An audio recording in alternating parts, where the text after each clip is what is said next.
शराब नीति केस में दिल्ली के मुख्यमंत्री अरविंद केजरीवाल की गिरफ्तारी के बाद अब उनके करीबी मंत्री कैलाश गहलोत को ईडी ने पूछताछ के लिए बुलाया। गहलोत सुबह करीब 11:30 बजे ईडी ऑफिस पहुंचे।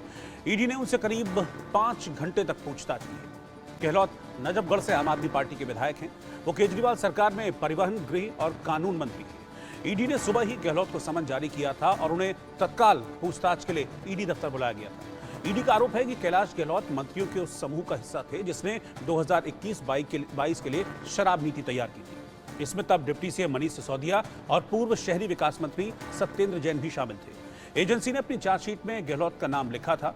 ईडी का आरोप है कि शराब नीति साउथ लॉबी को लीक की गई थी, जिसमें तेलंगाना के पूर्व मुख्यमंत्री केसीआर की बेटी के कविता भी शामिल थी। साउथ लॉबी पर आप और उसके नेताओं को 100 करोड़ रुपए की रिश्वत देने का आरोप है।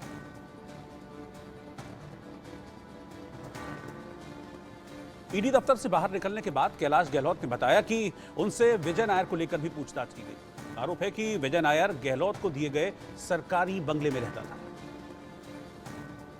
जितने भी हर पहलू पे चर्चा हुई और उन्होंने सवाल किए और उनका जितने भी मेरी बेस्ट ऑफ नॉलेज और जितना भी मुझे याद है वो सारे सवाल के अच्छे तरीके से जवाब दिए। ग्रुप ऑफ मिनिस्टर्स के अंदर आप थे जो नई आबकारी नीति बनाई गई, तो इस बारे में भी आपसे पूछा गया होगा? नहीं, बिल्कुल पूछा गया। सारी चीज़ें जैसे पॉलिसी ड्राफ्ट हुई, कैसे हुई, क्यों हुई, किस तरीके से हुई, उसके बारे में सारे सवाल जो है ईडी ने, क्योंकि 11:30 से लेकर 4:30 लगभग 5 घंटे जो है पूछताछ चली। सर, क्या विजय नायर को लेकर भी आपसे पूछताछ हुई? हर बार मैंने कहा विजय नायर के बारे में पूछा गया कि आप या व्यक्तिगत रूप से जानते हैं, वहाँ पे घर में रह रहे थे, तो वो घर तो मेरे नाम अलॉटेड है, वो आज भी है, उसमें कोई झूठ बोलने वाली बात नहीं है।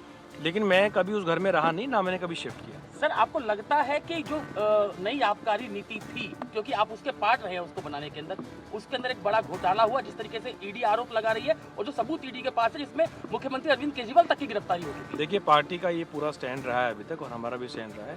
कोई घोटाला उस प्रकार का नहीं है और जैसे जैसे आगे चलेगा ये बिल्कुल आप कन्विंस होते जाएंगे कि कोई घोटाला नहीं है। आपको लगता है कि क्या ईडी के पास सबूत है ऐसे जो इनसे सामना आपका कराया गया? सबूत हैं तो वो पेश करने चाहिए ईडी को। आपको दिखाया गया ऐसे सबूत? नहीं, मुझे कोई।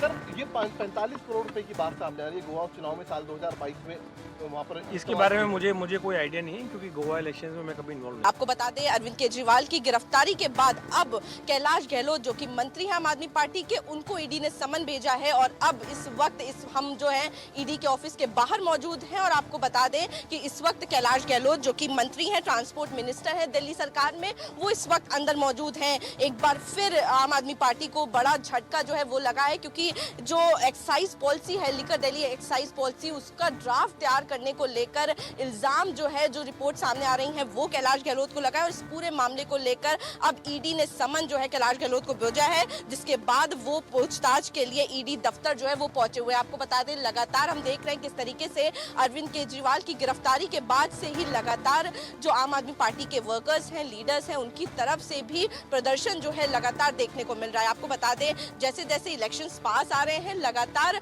आम आदमी पार्टी के जो लीडर्स हैं, तमाम सीनियर नेता है, उनकी तरफ से ये कहा जा रहा है पूरी कोशिश जो है केंद्र सरकार की आवाज दबाने की, ऑपोजिशन की, और लगातार जो जांच एजेंसीज हैं उनका गलत इस्तेमाल जो है वो किया जा रहा है। और वहीं कैलाश गहलोत से पूछताछ पर आम आदमी पार्टी के नेता और दिल्ली से आम आदमी पार्टी के लोकसभा प्रत्याशी सोमनाथ भारती ने कहा कि ईडी को केंद्र सरकार ने अपना हथियार बना लिया है और अब वो जो चाहे इससे करवा सकते हैं। ईडी की लिस्ट में ऐड हो गया है। ये बताइए, आम आदमी पार्टी का मनोबल कैसा है? जितना ये करेंगे मनोबल उतना बढ़ेगा, क्योंकि अब ये चुनाव आम आदमी पार्टी इंडिया गठबंधन की नहीं रह गई। अब ये चुनाव हो गया भारतीय जनता की। एक तरफ भारतीय जनता और दूसरी तरफ भारतीय जनता पार्टी। अब आज के तारीख में पूरा भारतवर्ष देख रहा है कि 70,000 करोड़ का इल्जाम लगाया माननीय मोदी जी ने अजीत पवार के ऊपर, लेकिन जाके 2 दिन बाद गोदी में बैठा, पवित्र हो गया वो।